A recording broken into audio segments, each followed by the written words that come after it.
Okay, namaste. And before I begin the subject of pain and suffering, I think we have several times shared this subject on different forums. But I don't like to repeat myself, so we can approach it from a very different angle. So, to understand anything in life, we need to understand three things. One is where do we come from, second, where we are going, and third is where we are at the present moment. These are the three things that coordinate us in terms of time, and the second coordinate is in terms of space.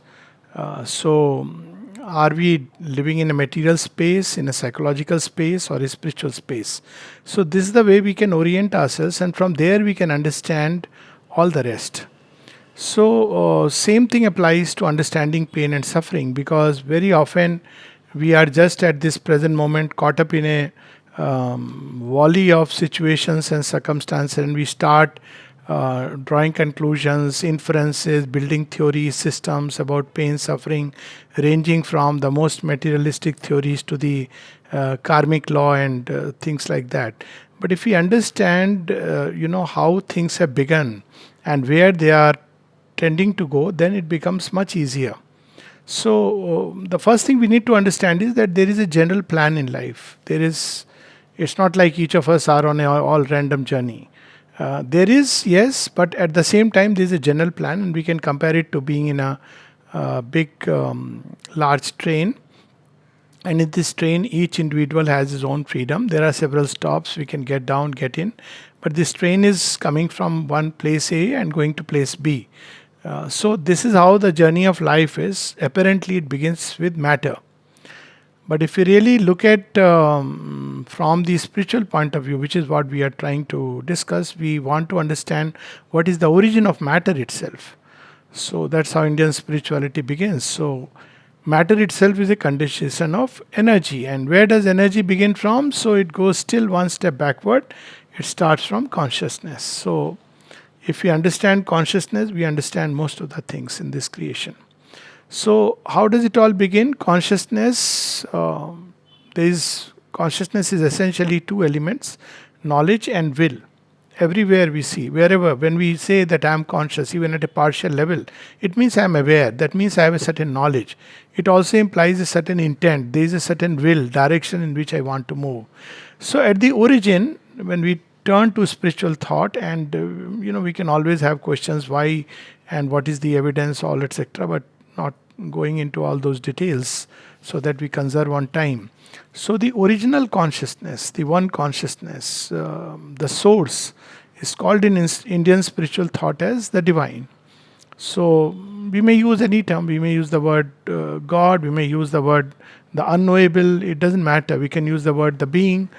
Terms are not important, but there is an original consciousness, and this is a fundamentally different view from the purely materialistic point, wherein suddenly matter has appeared out of the void and consciousness appears much later. So, this we have discussed several times that how this view is not tenable. Even theoretically, it is not tenable, it's not tenable practically. Whereas, from the spiritual point of view, consciousness is the origin, it's an immaterial reality, and there is within it a will to create, and to create with the purpose of multiplying its inherent delight which is inherent within it. So in Indian thought, the term used is Satchidanand, pure existence, pure consciousness, pure bliss, and it wants to multiply itself. So ekoham bahushyam, that's how it is said. So why multiply? It is to multiply the delight. Let's say that you are alone and you are enjoying, you go for a movie, go for a walk, and you're enjoying. But when there are two, you enjoy a little more. When there are more the merrier. So original purpose is to multiply that delight of existence manifold. But now when you want to multiply the delight of existence, you must have many to start with. Otherwise it's a very vague consciousness. In its origin is formless. There are no forms. There is nothing like an individual or an individuality. So first task is to create a field on which this great journey can begin. Call it a train, call it a deck on a ship. I like to use this term, deck on a ship. So that ship is matter, and it floats on a sea of apparent unconsciousness. So inconscious. It looks like that. That all around nothing is conscious. Somehow matter has come into being. So matter is that material space, and it is moving on a sea of time, ocean of time. Shirsagar, if you want to put it. So it's an ocean of time on which space itself is floating. It may sound very strange, but that's the reality of space. And now, in this space and time, the play begins to first carve a personality out of this mud of matter. So, this process starts, it goes through several layers and levels. Very quickly, out of matter emerges life. And as we understand, any individuality means there will be initially a limitation. That's how it is to be formed. Otherwise, it's a vast, universal state in which consciousness is. So, from matter, life begins. So, we have all the various designs and colors and hues and spectrum of life, ranging from the single cell, the plant cell, the animal cell, and so on and so forth. So, life emerges. But life tries to shape individuality, but there is no conscious individuality. You can say that a kind of, there is a different, different kinds of even cells. There are different species, genus, families, but it is not conscious. So this individual life forms must become conscious individualities. So out of life emerges mind. And with mind, the play enters into a third phase of evolution, wherein we become conscious individuals. Now, when we look at our own life, now we can zero in to us and see how is individuality formed. There is a very nice saying that the best seashells or stones are formed when the whole ocean hurls itself against that stone. You have seen wonderful seashells, stones formed. How do they form? They form when they have to apparently come in clash and conflict with the forces around. So we can pause and reflect, are these forces around which are clashing with us, apparently in conflict with us, at war with us, helping us or harming us? It depends on how we look at it. So if we, now they apparently threaten us. Now there is a limited individuality and looks like that, but actually their purpose is to shape us. Their whole purpose is to carve an individuality. That's how individuality grows. That's why often I suggest people in their 20s and they go through life and they meet all kinds of challenges, people, situations, circumstances. First thing important is to form an individuality. It's a painful process. It requires clarity about your goal. It requires certain firmness, courage. And people often say, no, you should go with the flow. Please don't do that. You find your own flow. People will respect you for that. Initially, they won't understand. They may not understand because you're not going, you're not leading a run-of-the-mill kind of life. But in the end, that's a life of dignity. That's a life of self-respect, and it earns respect from others. So this is how personality is formed. War, Heraclitus, one of the famous thinkers, he has said that war is the father of things. So what happens when there is a conflict and clash? You have to make certain responses. And why do we respond? See, as an individual, we are very limited. And when there is a contact with the world, if we are not able to assimilate it, if we are not able to, we tend to shrink. First response is to shrink. When we shrink, we are making a counter-evolutionary movement, meaning thereby evolution is not towards shrinking, it's toward eventually expansion. So when we shrink, how do we shrink? We try to find small little comfort zones. So that comfort zones, some people, that's what is called in psychology as regression. Some people regress to the even to the stage of a stone. They will not speak, they go into a kind of stupor. But instead we should turn back upon life, face it, hurl yourself against it, doesn't matter. So you may win or lose, but either ways you will become an individual. That's how individuality is formed.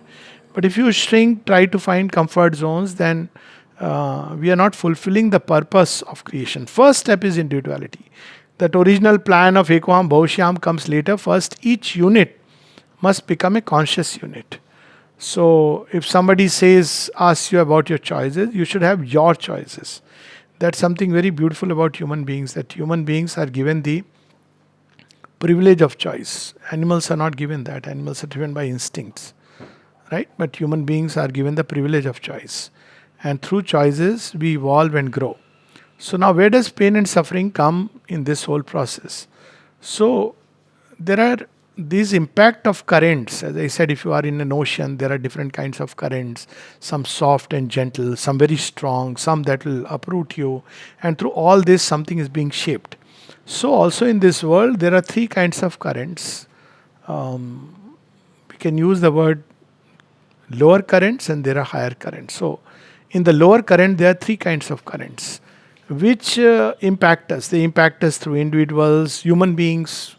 They impact us through unseen forces. They impact us through almost every experience of life. And these three currents, according to Indian psychological thought, are called as tamas, rajas, and sattva. So, what is the effect of the tamasic current? Is the lowest form of current. It lulls us. It it's a strange way of tackling with life. You endure, but you endure by entering a shell. So tamas does that. It's like it puts you to sleep. Sometimes it can even give a sense of denial. We don't want to see things as they are. We just want to remain in the status quo position. But that's not acceptable to nature. So there is another current which comes, and that is called rajasic currents. It incites us to dynamic activity, and it comes through challenges of life. It the lowest form of rajasic current, there are several of these, is desire. So desire is given to plod us, otherwise we'll be sleeping all the time. So desire for food, desire for various things, and then this desire extends further into ambition to achieve, desire for money, desire for a comfortable life. Desire is the lowest form of current. It when we are too much in a dull state due to tamas, it comes to shake us up. It's found even in animals, desire, but in human beings it takes its own unique forms. So this is the rajasic current which pushes us to achieve, to go further, to go not higher, but to achieve more and more, to take the challenge. Somebody who is moved by desire takes the challenge, says, okay, I'll enter into this competition, and wants to win, wants to succeed. But this is an inferior current. It helps us to a point. But the problem of desire is that it has a tendency to sink back into tamas, which is where it has emerged from when we are not able to achieve. It tends to, if you achieve, it takes you further. Otherwise, there is a tendency for frustration to set in. Now, people who are in extreme state of tamas, they have this tendency that they need very strong current of life to feel they are alive. So how does the strong current comes? It comes in the form of drugs, alcohol, and tikha lal, mirchi, wala khana, that kind of food, that kind of life, high spiced life, corruption, and they feel it's that's the way they live because they are in tamas, so they cannot be shaken without this. A very primitive stage of human development, but well, at that level, that's how it operates. But as we begin to evolve, everything becomes subtler and subtler. So desires are no more that crude desire that I want to have so much of money. You want to have a value for money. You see, in crude forms of money making, people want to take money and stack it in their rooms, boxes. Just one example, it applies to everything. Or to in their cupboards, they feel very happy that I have crores of rupees lying in my. But then, as you grow, you it's not that you have so much of money. You want to how you use it, and there we see desire becomes more and more refined, more and more subtle. Same thing applies to everything. For instance, one of the instinct, the sexual instinct. So, at a very crude level, it's something very physical, like animals. But as you grow, it's not just about a physicality, but more and more about emotionality, intellectual togetherness, a deeper sense of love. So we see that slowly with evolution, all these things begin to change. So in this evolutionary process, we meet challenges of life because that's how all evolution is through challenge, and the challenge can be sometimes interpreted as a pain. So we want to grow along a certain line, and something else comes and it tends to impact us. And as it impacts us, there are two responses we can do. As we know in psychology, we can fight, we can fly, or we can freeze. So the same thing applies. So this journey of desire and evolution, and in this process several conflicts come, challenges come. Every step forward is like a battle, because when you take a step higher, when you take a step forward, there is a double movement. One is the step forward, the second is you have to uproot the step which is behind. That's how all forward movement is. But it's very difficult to do that, because for every step that you are taking forward, there are five who are holding you back. So there are various kinds of apprehensions which may come. They hold you back. So they are all at different levels. They operate, and this applies at every level, even at the most physical. We'll come to that. So through this, slowly a personality begins to be carved within us, and then ultimately we go still further. Out of desires and ambition emerges something deeper within us, which is really the beginning of hallmark of something which can be called as a higher kind of life, and that is emotions, imagination, and the faculty to conceive things which are not there, idealized emotions. We want a kind of ideal in life to be established, and then out of idealized emotion there emerges mind, where we begin to think. We want to understand things, we want to lead life in a certain way, we become aware of our choices, etc., etc. So how does this journey take place? Is it a single life journey? No, says Indian thought. It says it cannot be a single life journey. Everybody cannot complete so many stairs in a single life, and that's why in Indian thought we have the idea of rebirth. So it's not an idea, but it's like, to those who know the soul, it's as self-evident as the return of the day after night. But otherwise, the whole purpose of rebirth is that you cannot complete all these evolutionary processes, all these challenges in a single lifetime. So you learn, you grow, you learn, you grow, and you come back better and better. Now, every time you navigate a challenge, the beauty is that while at that point of time it gives you pain, but when you have navigated through it, you can laugh over it. See, some of you may have experienced this, but most of us, all of us experience it even at, let's say, 20s.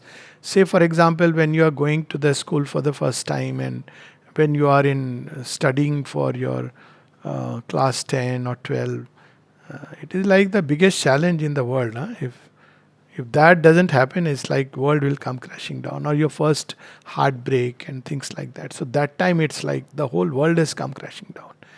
But then when you go through it, you can laugh at it.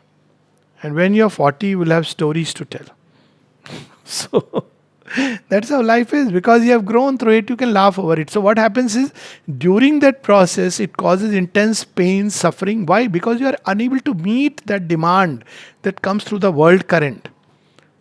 And when do you really laugh at it? When this third current begins to emerge out of Rajas, and that's called Sattva. It's the current of harmony, equilibrium, balance. So every time there is a conflict, you need to arrive at a new balance, new equilibrium. This comes later on. First, there is this state of Thomasic endurance, life chal rahi hai, jaisi chal rahi hai. Then comes intense Rajas, which makes us move. And then comes a new harmony and equilibrium and a balance. This urge emerges within human beings. And when you have arrived at equilibrium, then you have joy. Actually, you won't have peace and happiness till one has arrived at equilibrium. This is without really consciously entering into any spiritual path. This is there in human beings. So when you go to a new place, initially everybody likes to be in their comfort zone. So people who go to America or other places, they want to find people of the same cultural setting. And sometimes it's very strange, they wouldn't do certain things in India, but they would want to do that. They'll go to temples every Sunday. They'll participate in all the festivals. Why? Because you want that comfort zone. This is the initial part. Then you begin to reach out. You live there. You begin to meet people. Now that therein comes in conflict and clashes of cultures, understanding. Then comes a new balance where you discover that you don't have to be that. Yet there can be friendship, harmony, and equilibrium. You are adding something to the other person, and the other person is, you are taking something else from the other person, and there is a harmony, there is a balance, there is an adaptation, there is an assimilation of forces. So these are the three phases of human evolution up to a certain point. in this, the time when you really can start experiencing some genuine peace and joy, uh, enduring something deep within, is when we are leading a life according to sattva, principle of harmony and balance. Wherever one goes, that's the basic principle.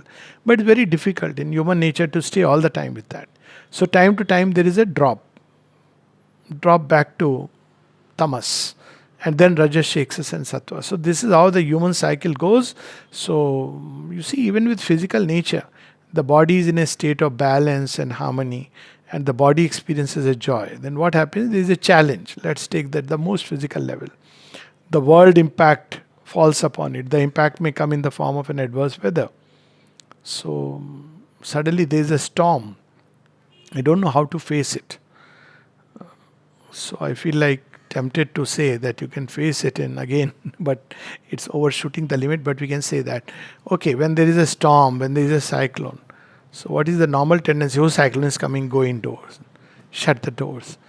That impact hurts you if you are not ready, not prepared. Why? Because our mind and everything has created a shrinking. This is cyclone. The mind has created a formation. This is going to harm you, everything. There is another way to look at a cyclone and feel in it that, so wonderful. Sham and Shama are coming. Sham is Krishna in his terrible state, and Shama is Kali. And then you take joy in it. I am not saying something theoretical. You can actually experience it, and then it becomes a delight. Have you watched some of these images on the television? And on television, it's not frightening, but when it impacts you, it's frightening. So there is a delight inherent in creation, but we cannot take this delight. It's too much. When you watch, let's say, a snake play, either through a snake charmer or on the television, it's all right. But if it's very near, then you feel threatened. So that's because the physical body doesn't know how to adapt. These are tremendous forces of nature. So that's why even now ozone layer and all this is happening. Human body has to learn to adapt. It's a new challenge. So when we go through this challenge, initially there is pain, suffering. So coronavirus came, we didn't know how to adapt. Many people didn't know. So what happened? They fell ill. So the equilibrium was broken. It brought suffering of one kind. And we shrunk. How did we shrink? We went into a bed. We further wore suits of all kinds. Everybody was looking like a ghost already before death, and the doctors were as much terrible to see. When imagine somebody coming to you in all those masks, and it's a very frightening image. So that's how the life, But we could take an opposite view. We can take it in another way. It's a challenge thrown by physical nature. How do I adapt to it? I must adapt to it by, from within me, discovering that capacity which can take in and yet not break down. So ultimately, that's what is the crux of immunity. Talk about it in whatever way. So all illness at a most physical level are nothing but challenges of physical nature. And why do they come? They are not coming because we have done some papa in some previous life. They are not coming because of this reason or that reason. But they are coming to actually, just like as I said, they are shaping us. So when we take the challenge and grow, then we evolve. So that's how we see. We can take this example because it's very recent. So there were people who succumbed in Corona. Unfortunately, sadly, many deaths in the hospital setting, which is very strange. There were people who took the challenge and they grew and evolved. Now they've discovered that those who faced it, took the challenge, had a natural immunity and are much more sturdy in terms of fighting out the illness than the artificial way through the vaccine. But whichever way, so once the body overcomes the challenge, it enters a new level of equilibrium.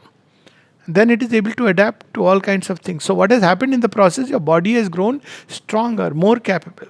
And it is not only now this, once the body grows and evolves, it is not only with regard to corona. Once your immune system, now there is a very interesting theory before I complete this sentence. So there is a theory which is very valid in many ways, that every year when people have a shot of, when people have cold, common cold, some kind of viral infection. So it is like nature's way of giving you an immune dose. So if your body reacts rightly, then even it can react against tumor antigens. So in the long term, It helps you not only against a virus but also against cancer cells that are floating. So we talk about this immune system. What is immune system? Your body's ability to react to a challenge and to adapt to it. It is not destroying the virus. See, the difference between a violent approach is that I'll destroy the bacterial, I'll destroy the virus, I'll destroy every agent. Now that creates an imbalance. But this is that, okay, you have your place, you are there in the world, but I move freely. You can't touch me. So a similar approach applies at a next level, at psychological level. At psychological level, you face a challenge. You are overwhelmed. So you are overwhelmed by different kinds of demands, pressures, expectations, ambitions, desires in life. So one way is that we succumb. We are overwhelmed by that. We are unable to cope up, and we start going into comfort zones. The other way is we take the challenge. So initially, when you take the challenge, it brings out your the best, and then eventually you overcome the challenge. Now, overcoming the challenge is different from writing an immediate success story. So when the virus attacks you, you may still fall ill, but if you overcome the challenge, you become immune. So that's why people often, in exams, there are people who will not go for examination. Why? Because they are afraid of failure. So, obviously, logically, it is understood better to take the exam and fail than not go to the exam at all. So, but when you have taken the challenge, it's not that you will succeed outwardly, but you will grow. So, now we come back to the original story of life. It's about evolution and progress. So, where is this success and failure story coming in? So, it is coming like a virus. Because when the success and failure story comes in, then there is pain and suffering, much more than what is necessary, because we have misread the intention. And I take this example of when there is a match between two teams. So we have two kinds of matches. One is a friendly match, then there is a practice match, and then there is the actual match. So what is the difference? Friendly match and a practice match, you are not bothered really whether you win or lose. You play well. It's not that you are going to just throw the bat away. At the end of the day, you are laughing, you shake hands and everything. Now what happens when you are playing? Now comes you want to write a success story. You've forgotten that whether you play a friendly match or a real match, what will happen minimum? You will grow. You'll grow strong. As an athlete, somebody who has played football or cricket grows strong physically. That nature will give you as a gift. Whether it gives you the gift of money and page 3 fame or not, that is not relevant. Nature is not interested in that. Nature wants you to grow stronger, and you will grow stronger. You will feel happy. When you have played a good game, you feel happy because, Whereas there is a diversion that takes place in the original story where we have brought in success and failure. And we are insisting upon this particular way. See, again, all rigidity is counterproductive to evolution. Evolution requires plasticity. So rigidity is either this or nothing. So it is like my way or highway. So this is where the problem lies. I want things to happen this way and only this way. Now this rigidity of a stone is hit very hard by nature. The world forces impact it. Why? Because they want us to become supple. Why? Because that which is supple will evolve in a much better way. Take the example of a hard rock. See, if you have to carve a personality out of rock, a figure out of rock, then what do? You pick up nice hammer and cheni hathodi and titanic toil. So the more rigid we become in life, the more we are hit. It's almost an axiomatic truth. And the more you will suffer. See, people who are rigid mentally, they suffer a lot because any opinion which is not like you want to finish it. That's how, there are even some groups of human beings who want to destroy everything that is not like you. So, the more rigid you are mentally, but what is happening? You are being challenged. And life will continue to challenge you and push you till ultimately at some point you will yield. So, it's not that we have to yield to people, but we have to make our nature supple.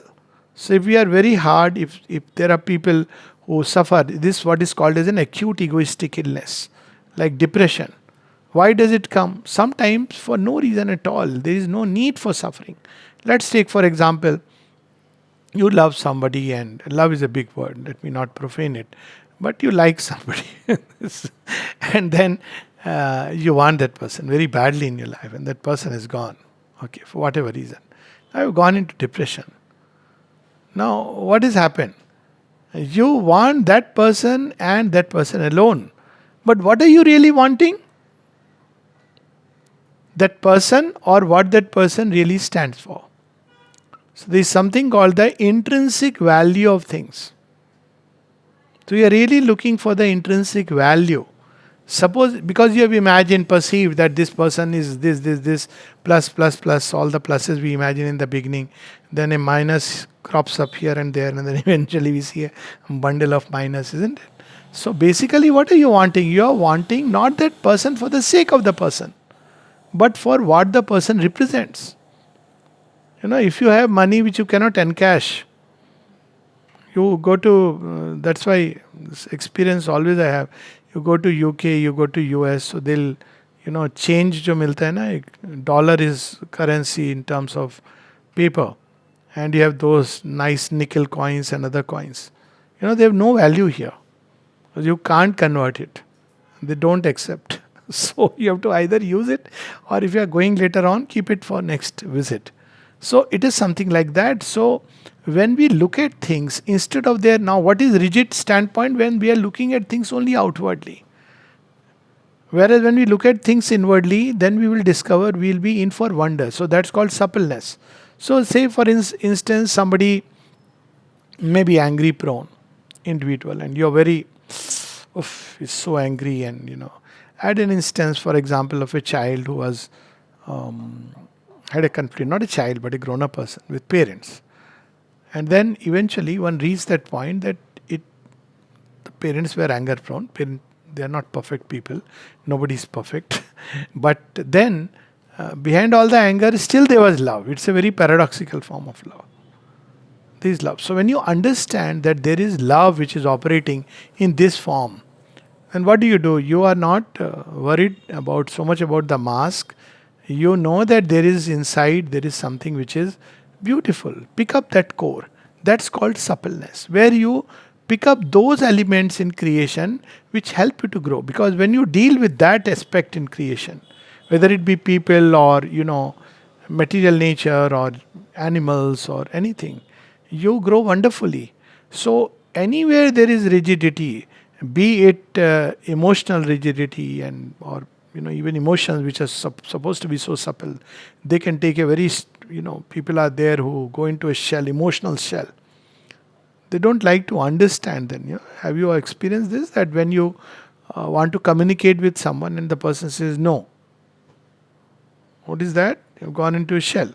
So what happens with that? So the other person also says no. So what has happened now? Both are suffering. Instead, if you reach out, you understand that the other person is pained, and start reaching out with that love in the heart, then after a time a door opens. So there is a way to deal with life wherein we don't deal with the surfaces and we go deeper. That's where now this new current comes, which, as I said, there is a lower and a higher current, which is called spiritual. So spiritual, as I like to use the Sanskrit word adhyatma. So spiritual means pertaining to the spirit. Spirit means that which is everywhere, divine element. And adhyatma means adhi, above. Ad means self, that which is a greater self. So there is a lower self which is the ego self. This is one operating system. And there is a higher self. So how does this higher self help us? First you discover that in everyone, deep within in the core, there is that same divine element, that same divine love which is at the core. But you can't discover it till you have made that discovery within. That's why in spirituality, one has to begin with an intense process of individualization, because you are discovering within you. You can't straight away discover in the world. First discover within you. So you are becoming a true individual when you discover your own divine element, divine core. And then you meet the world in your perceptions have changed. It's like when you are a child, you perceive the world very differently. So a lot of pain and suffering come because of this small, narrow, rigid conception of life. So for a little child, if mama sends you to school and you are crying, you don't want to go, it's very painful. She's the worst mama in the world. Isn't it? Or if she's insisting, beta ye kha le, which you don't want to eat, again she's a bad mama.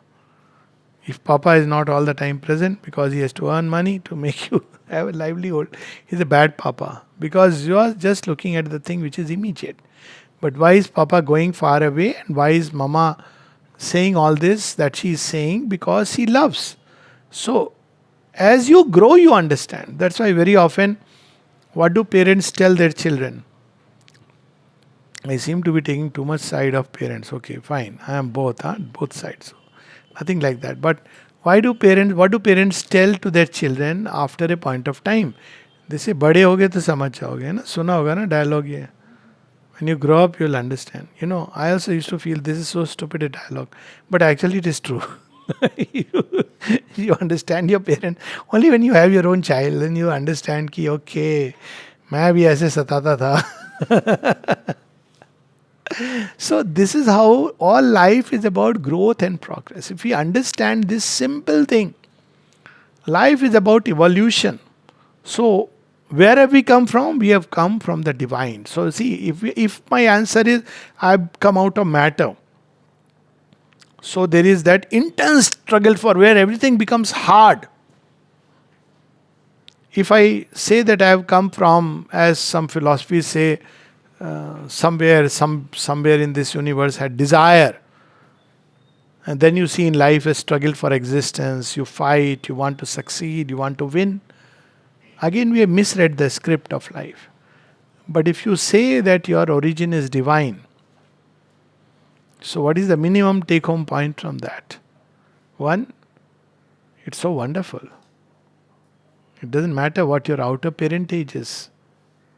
Second, is it only my origin which is divine? Everybody's origin is divine. So you enter into a state of unity with creation. You don't have to know the surname or religion to really, gel. But you understand deep within. But is it only with human beings? With plants, with animals, with even matter? Then you begin to deal with life in a very different way. Then you experience the sense of a family. See, the first comfort zone is a family. So, but when you discover that my origin and the origin of this cave dweller is the same, it doesn't mean that you will say, okay, we are all one, and I don't mean that way. That is a question we'll take up later. Natures are different. Somebody may be Thomasic nature, somebody may be driven by intense ambition, and you have to be careful about that. Still, deep inside, it is the same divine presence, and you meet it in such interesting ways. I mean, there are places where you go. I've been to almost not almost, actually all the continents except Arctic and Antarctica. So, and been to every state of India. Now, there are very interesting things like if you go to Ladakh and if you go to a typical home, so they like to offer you yak meat. It's a it's supposed to be an honor. So, I'm a vegetarian. So, what do you do with that? So, they say, okay, fine. They will make some kind of something which resembles yak out of atta or something. You eat it. So, it's something nice. And when you learn like that, this life becomes so beautiful.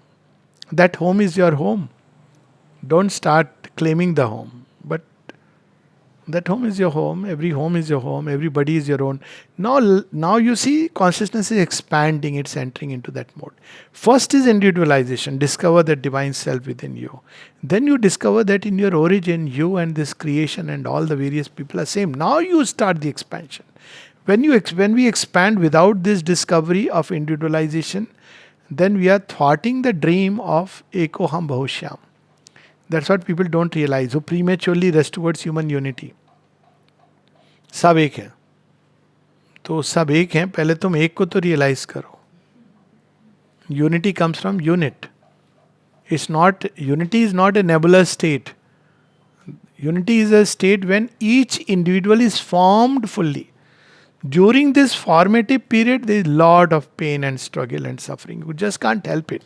It's not because anything is evil, but it's because even what you call as evil, it comes to challenge you. How you respond to the challenge, your individuality will form. If you shrink, if you go away, you have missed the chance. So, will you get another chance? Yes, but in a more fierce way. So, how do you take this challenge? Make your choices. Look at life like a play where there is a challenge which you are facing. And it's not about succeeding or failing, it's about how you take that challenge, with what attitude, with what approach. So, first step is formation of individuality from the psychological point of view. It's so important. When we miss it and want to create unity, all world is one family, you'll be overrun either by the Chinese or the ISIS, if not the Western civilization, which has already happened. Don't try that prematurely. Okay, so first is discover the true individual.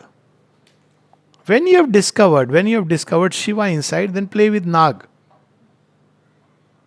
You will pick up Nag and cobra and put it around your neck and look very nice. But you have not discovered Shiva inside. And you pick up a snake, are me and the snake are one. The snake will say yes. So I am going to assert my oneness over everybody, and next you will be food. So this is the difference we must understand, that there is a long process. This is the process going on nowadays. That's why many people come with this existential crisis. It's a spiritual angst where they want to. Now, in this discovery process, since we are talking about it, there are two steps. One is the subjective self, which may be mistaken for the soul, which is the vital, the mental, my thoughts, ideas, opinions, viewpoint. This is me. It's not. It's what is called as a false subjectivism. During this phase, still you will have conflict and crisis because you have not discovered that true soul. You feel this is me, which is nothing but my emotions, my desires, my ambitions. Nothing wrong with it. It's a phase. You can't help it. Everybody will pass through this phase. This discovery of who I am, one needs more space. This is something unique to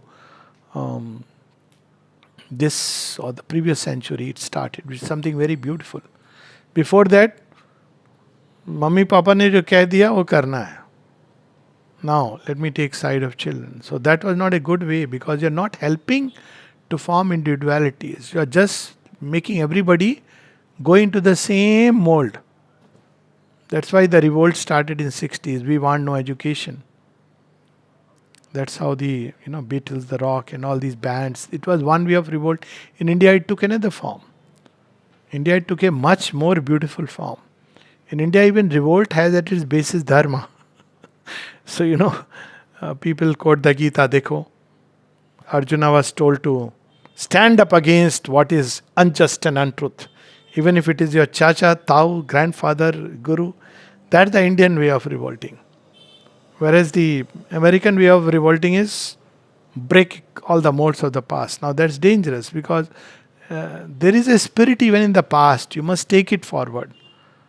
You can't destroy the spirit. So there are two kinds of individuality or a process of individuality formation. One is based on dharma, another is by dharma is nothing to do with again religion, ritualism, doing agarbatti, dhoop, no. On the contrary, you may revolt against these things. You may say, no, I don't want to go to temple. There are a lot of Indian people I know, and I'm so happy. They say, I don't want to go to these temples. So, God is inside, and they mean it. It's so wonderful. It's an evolution taking place. But in the American context, it would be, there is no God, there is nothing, And then one begins to discover, that's happened in America also. Subjective stage. Much of humanity is in this stage now because now individualities have to form. If you look 100 years back, ask your parents, grandparents, they'll say, हम ये सब नहीं, हमारे माँ बाप कहते थे, हम कर देते थे. And you feel how silly that life was. But they felt comfortable in that. Why? Because life was in a comfort zone. When you follow what your parents, what society is saying, is expects of you, then life is obviously you are buffered and cushioned by and then that was the rule of the group, the herd, the tribe, the pack, like an animal life.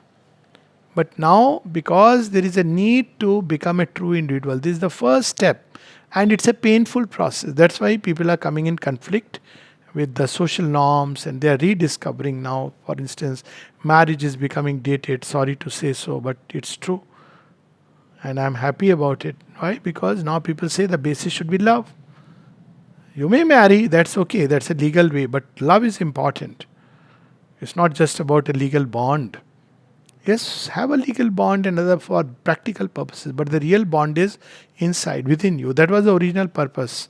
Agni ke charon taraf fere. Agni is the central aspiration. So this is the process going on today, and that's why new kinds of sufferings have come up.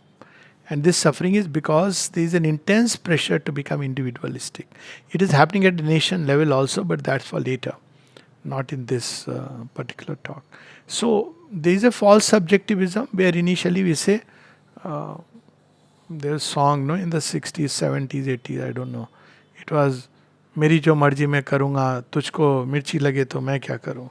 That's a false subjectivism. I'll do what I want to do. I couldn't care less. But this is the first step. Now this is dangerous, but you can't help it. This is the path humanity will take. But eventually you discover the true subjective self within.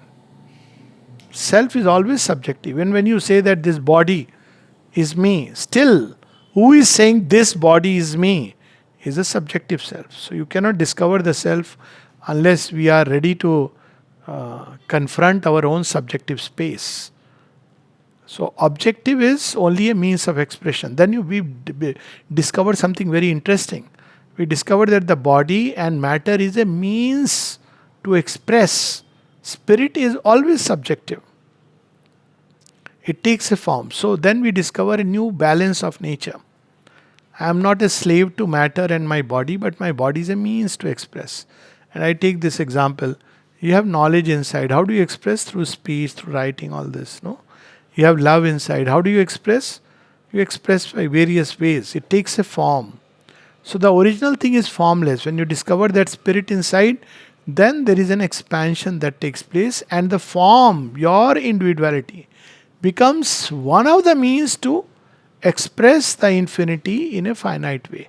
And each one will express in their own unique way. So there is no conflict then. You don't want anybody else to change their thoughts the way you want. So you can live so beautifully. Because you discover you are what you are deep within. There is a divine expression through you, but you equally discover the other person, the divine is expressing in a different way. And you respect it, you honor it, you enjoy it, you rejoice in it, because there is a sense of complementariness, there is sense of, that vastness. So suppleness, vastness, all this comes.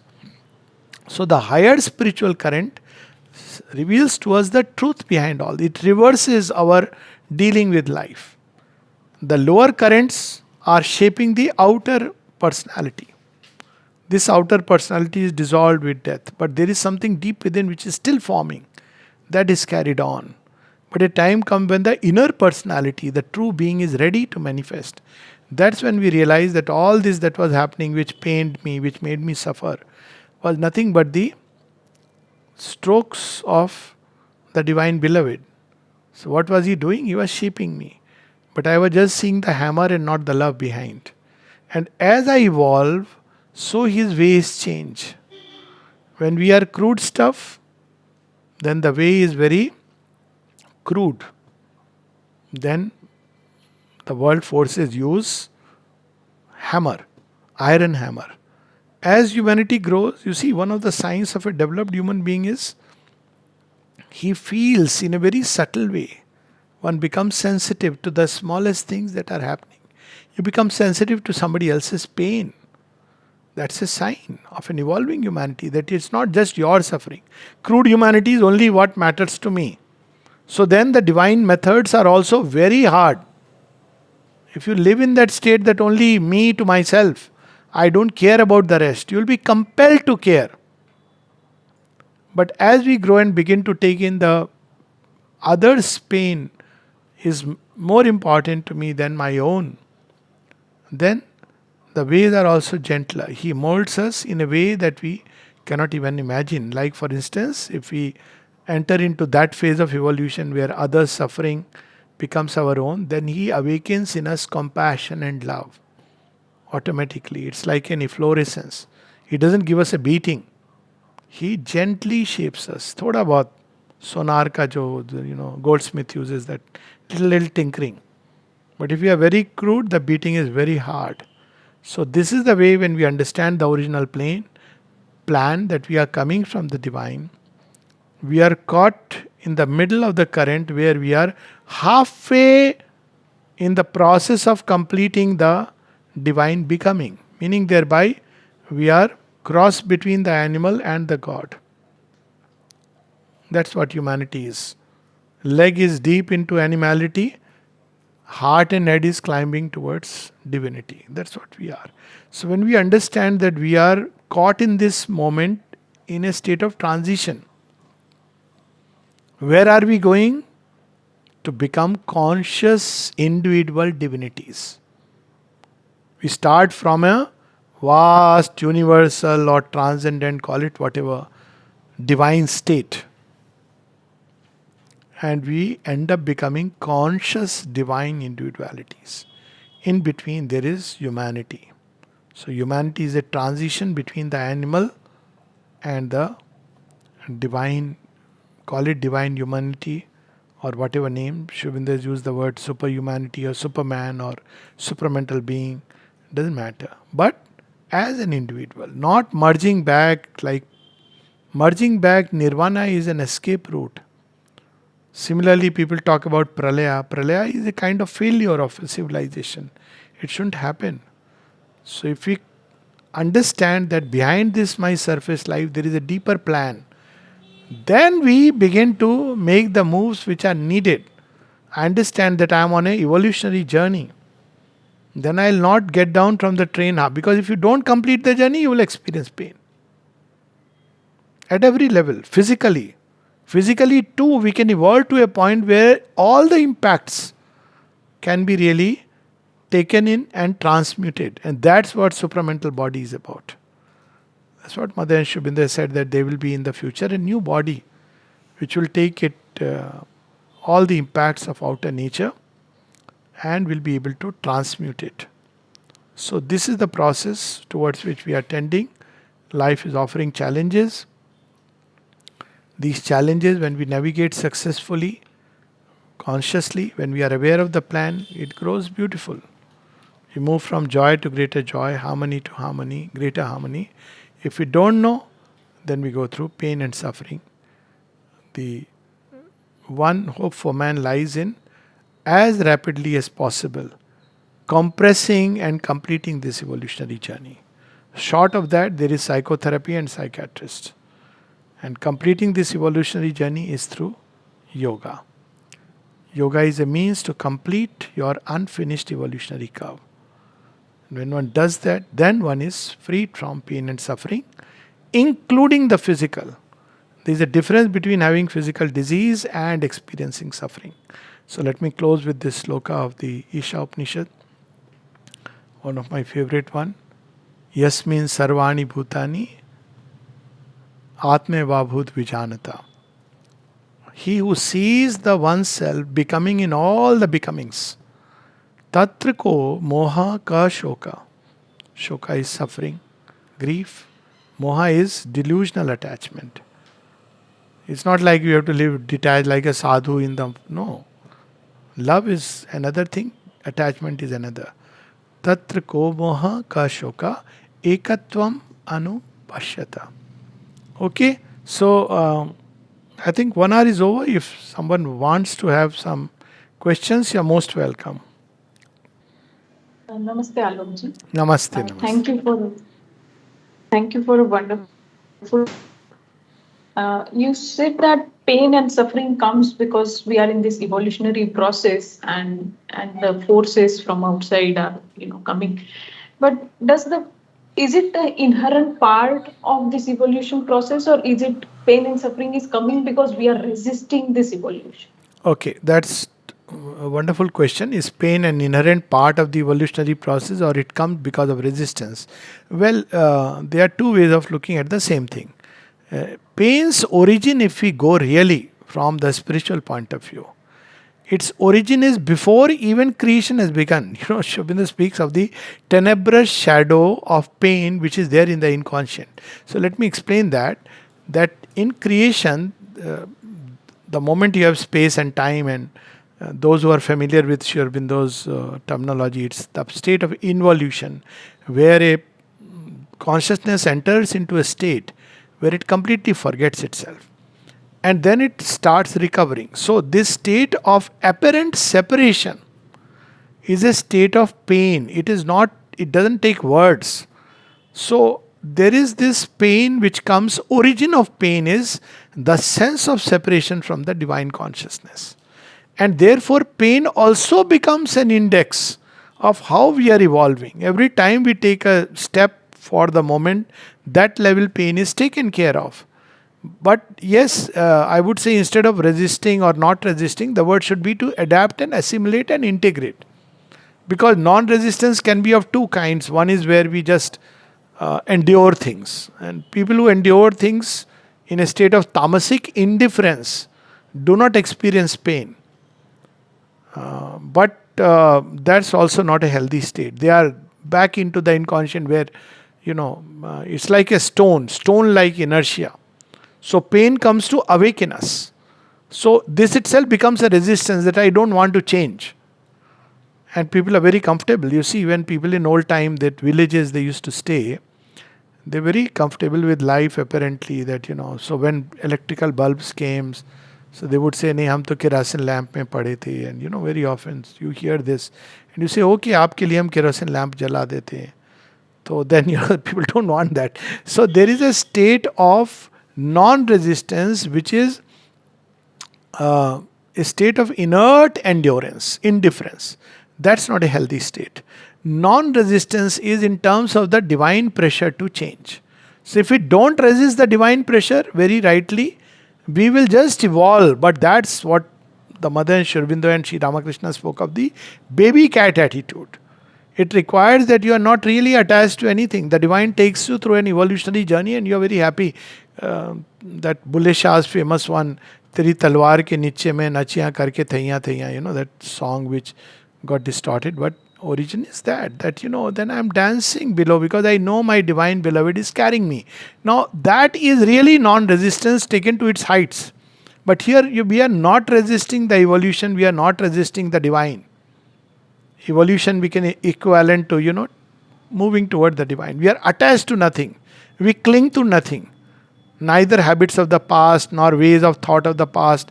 That's how iconoclasm is necessary. You break the molds of the past, but you keep the spirit intact and you grow. Yes, so in that sense, if we do not resist the divine process of evolution, life would be wonderful. But there is another kind of non-resistance wherein I just don't resist the onslaught of the world forces which want to shape an individuality. If I don't resist, I'll fall into the inertia of the stone. That is the other part. That okay, fine, let things be the way they are. So non-resistance, yes, to the divine evolutionary process, but it's very difficult because even if initially, because during the state of personality, the very formation of personality comes through this kind of resistance of the impact of the world forces. When one has discovered the divine within, life is wonderful, then it's a different story. But initially, in one way or the other, it will come. These challenges will come. Only if we understand that this challenge is not meant to subdue me, not because of my bad karma, not because divine is cruel, not because people are bad, but we understand that there is here, nowadays people use the word lesson to be learned. I would add lesson to be learned, strength to be gained. Both. So once we understand it, then it becomes that the pain is much more toned down. Also to see behind appearance that it's not this person. That person is helplessly himself or herself a slave to various forces. So when we understand that the process going on within me is going on also within that other person, then we are much more tolerant, benevolent in our attitude. Then we look at life very differently.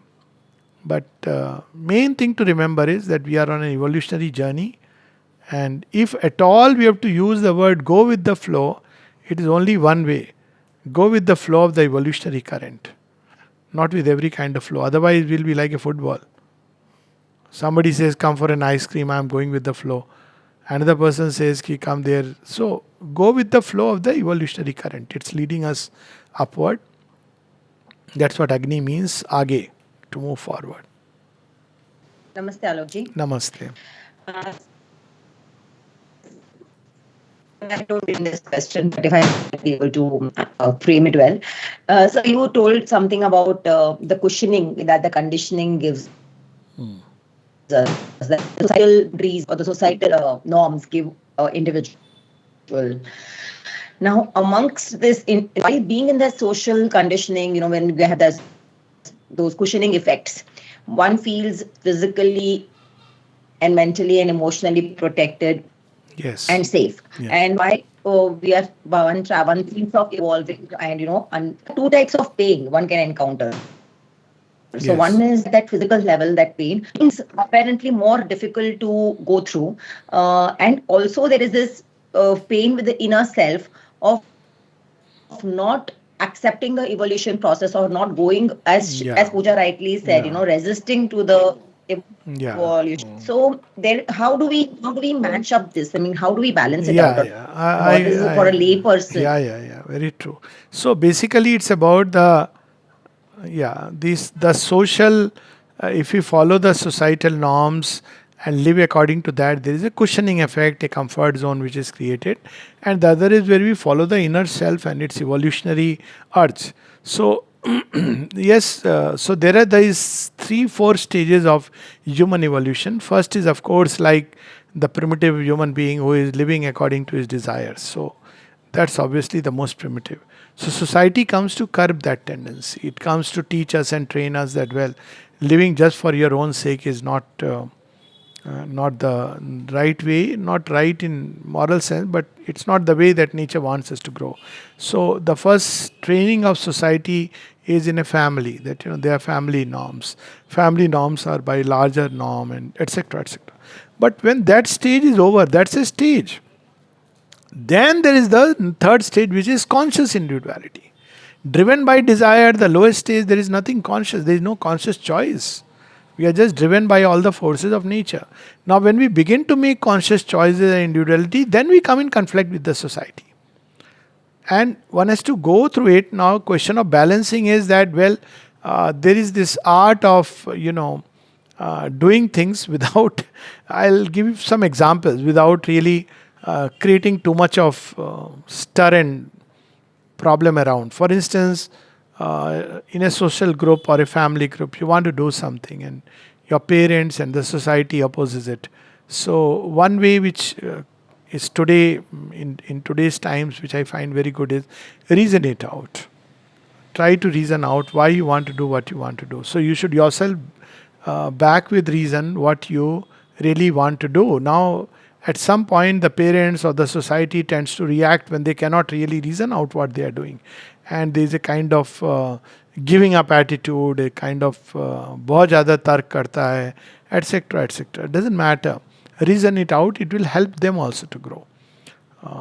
There is second way where you don't reason out, don't do any of these things, but you should be clear which way you want to go and do it firmly without really trying to open, declare, challenge everybody's viewpoint. It's not required. For instance, as I said, I'll give an example. When I turned to Mother and Shivabindo, so, or you take to a spiritual path. Now, family has their own traditions. They want you to follow that. Pav chuna, ye karna, wo karna. I didn't believe in it, because I felt it's hypocrisy. If I feel for somebody, even if I feel for someone, why should I touch the feet? Only God's feet should be touched. So now, I was not trying to fight it out with everybody.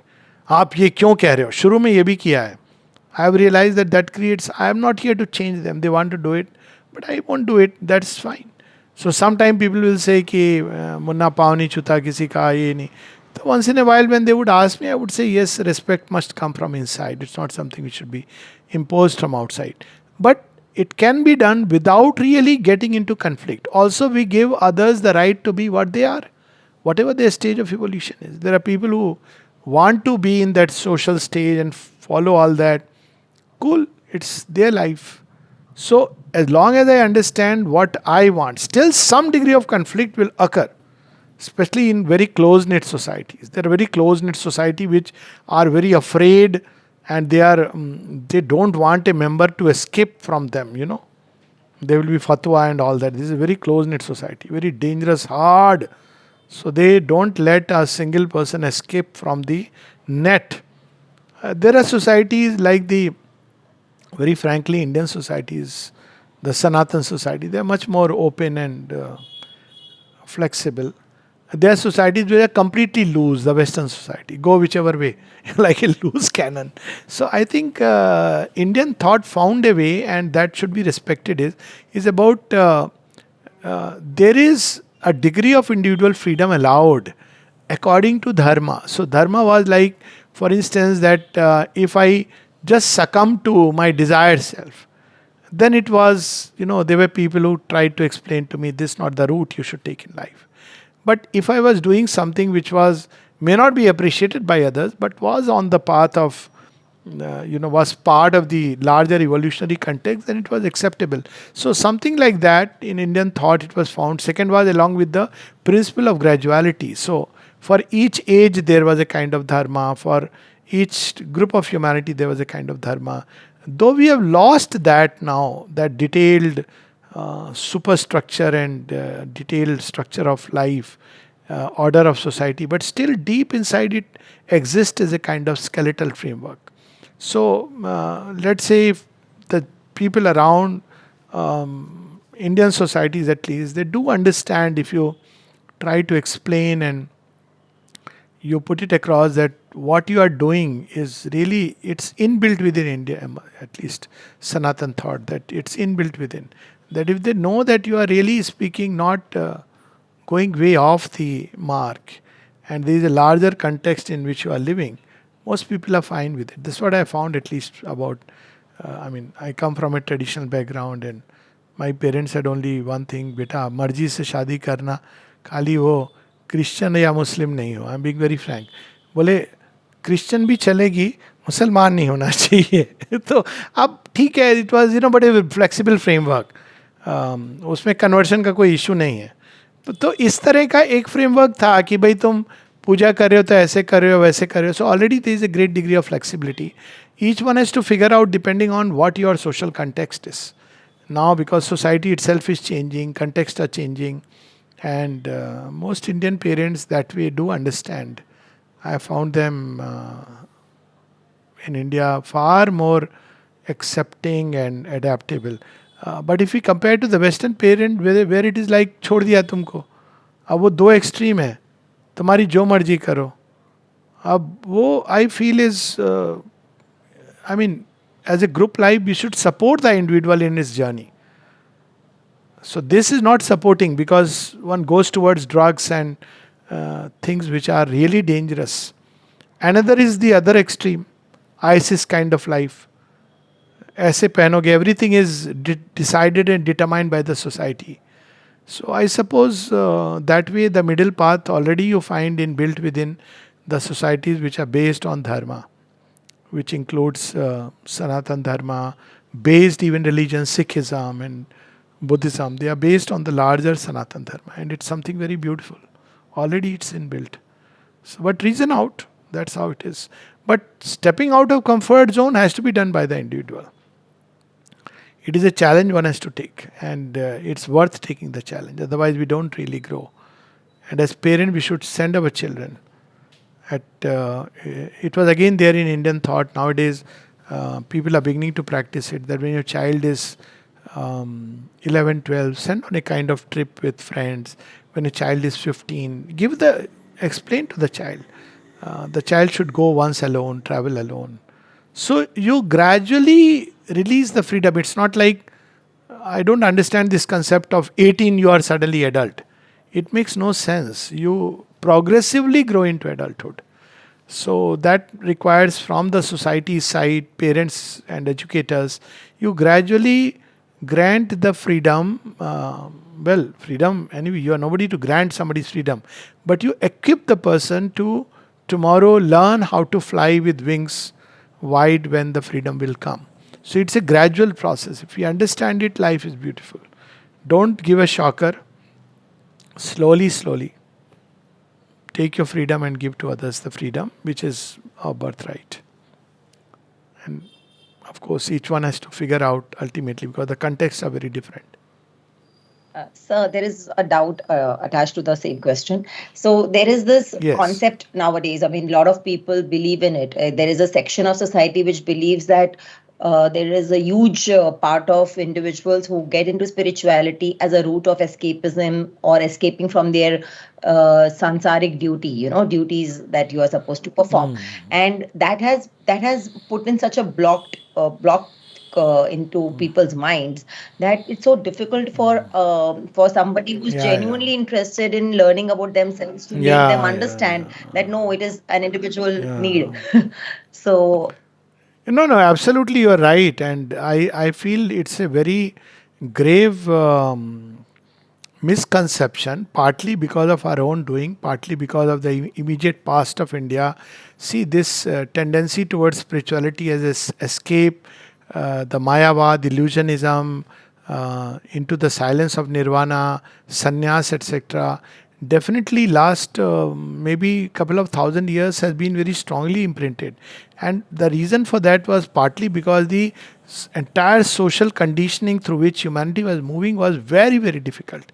So people did find solace in God. Not that anything wrong with that. But now times are changing and the Gita is becoming much more prominent. So we should, make Gita as the Dharma Shastra rather than the Upanishad. People will find it very strange because Upanishads, people say Upanishads are like the cow and the Gita is the milk of the cow and Sri Krishna is the dog. It's not really true. Frankly speaking, though we use this, I know I may, touch many people's eyebrows. But actually, if you look at it, that in the entire Upanishads except the Isha Upanishad, generally, yes, the approach is towards jnana, which is wonderful because knowledge should be the first basis. But then, what about love in the heart? What about karma? Isha Upanishad, yes, beautiful hints. But otherwise, it is important to understand that from jnana, karma, and with love in the heart. So, Gita is the scripture of the future. And I think, do believe sincerely that, students at whatever age, I'm not into forcing anything, but it'll be very nice to, have more schools where the Gita is taught in a very simple, practical way. So, yes, it's unfortunate that also it is reinforced by many of the ashramas and this sannyasi, still our identification. Man of spirit must wear a certain dress. He must know, say, chase Sanskrit, and it's unfortunate. But it is passing away. More and more, I see confront children who are spiritual without even realizing that they are spiritual, and yeah, those who understand the difference must speak about it openly because people still believe material life versus spiritual life. So I keep telling people that spiritual life uh, helps you to lead your life fully, even deal with your material existence in a much more beautiful way. Whereas if you are not spiritual, then you are not able to really deal even with your material life in the proper way. So spirituality is about knowledge, that jnana, which is at the base of everything. It's about love, which is working at the heart of creation. So we should, those who understand this must share this wisdom with those who do not and set examples. We need examples of people who are leading life in the world and yet are deeply spiritual. That kind of humanity is coming up. So I see that hope in the future. thank you, Have two sir. more questions, Alokda. Can we take them? Yeah. We can take. Okay. Yeah. Carla? Good evening, Dr. Alok ji. Good evening. Thank you for sharing this evening Yeah, with us. yeah. My question is regarding love and compassion, Yeah. and the sharing or the idea that involves sharing or taking on the burden of suffering of others. What you think about that, whether that it's possible to help minimize the pain and suffering of those closest to you, where through love and compassion through this process. Yes, I fully understand what you're saying. So it's about taking the burden of others vis-a-vis love and compassion, or through love and compassion. So you see, we need to define it very clearly. Compassion is a spiritual power. So compassion is not an emotional state, the way we think that out of compassion I am taking somebody's. That is pity. Pity is all right, but pity has no power to really heal or help. Compassion is a spiritual state which understands the real causes of suffering. So merely taking somebody's suffering is not enough. You should be able to transmute it, and whether in oneself or in others. So, first we must do it within ourselves. When we understand why things are the way they are, why do I experience suffering, and then when I transmute it within, and then I understand the challenges and the difficulties of others, then compassion is born. So, compassion comes from a great height. Similarly, love comes from a great depth. And this love has a power to heal the suffering of others. Even when you take it, you are not affected. So there is a difference. So human love, when it takes the suffering of others, it gets affected. We are pained, we cry, we suffer. But there comes a time when a deeper love is released from our nature.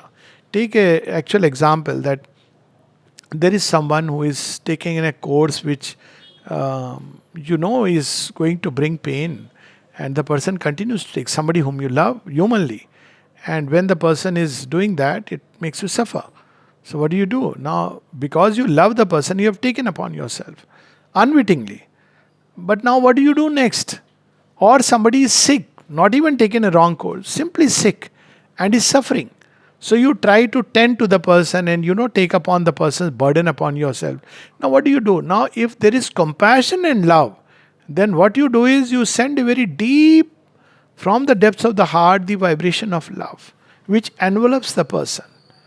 And even if the person has taken a wrong course, after a while, a deep peace will begin to enter. Depending on the degree of resistance, it will take a long process. It will take long or short time. Or a compassion which understands why the person is suffering.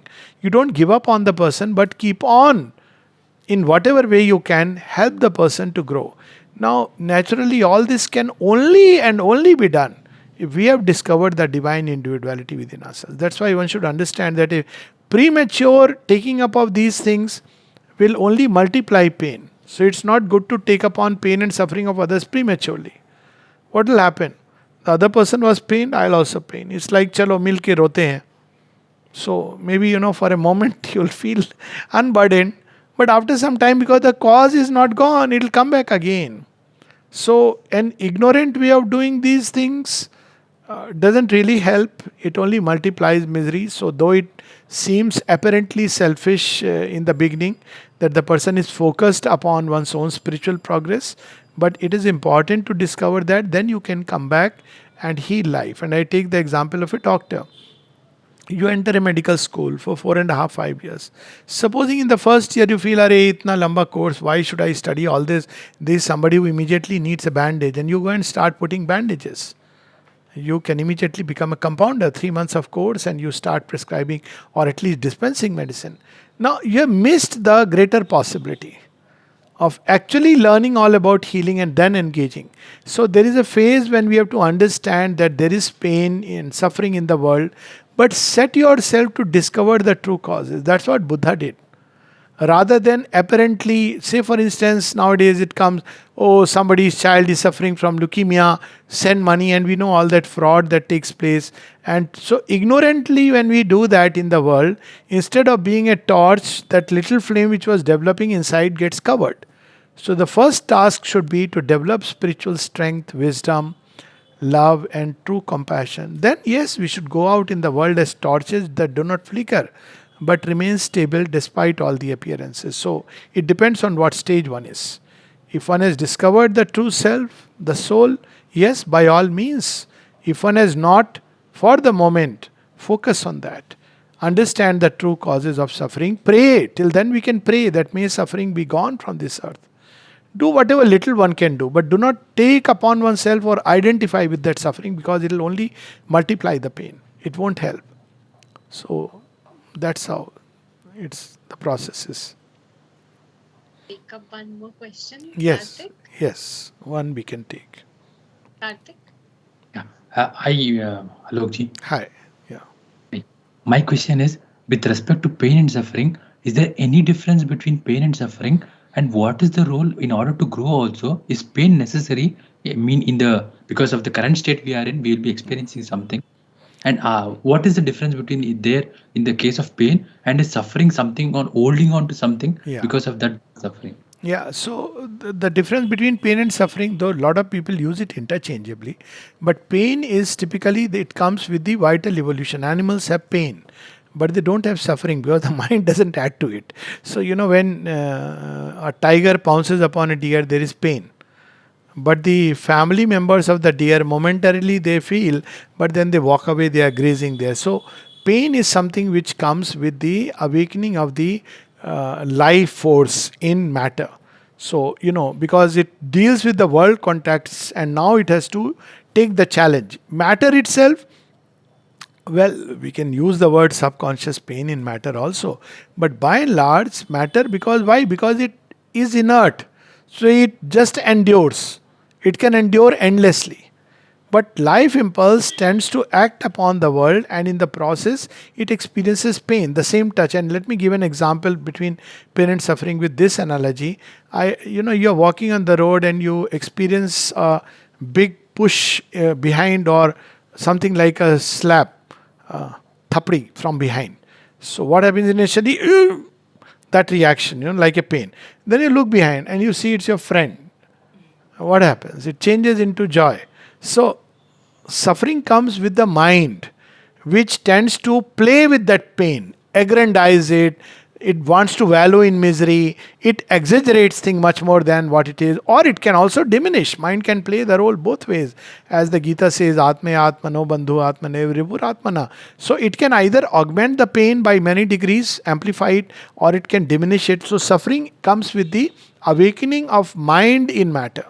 Pain comes with the awakening of life in matter. Both disappear by the awakening of the spirit in matter. So, this is the evolutionary course. It is inevitable, actually. If one is not experiencing pain, there is too much inertia inside, too much of indifference. It's not a good thing. People who don't experience pain, they end up giving a lot of pain to others. So, yeah, because that's how it is. So, it's okay, it's a part of the journey. Labor pains of a birth. Yeah. All birth comes through some kind of pang or the other. Thank you, sir. Yeah. Okay, so yeah. Thank you, Alokji. It was a very, very insightful session. We'll end with a minute of silence.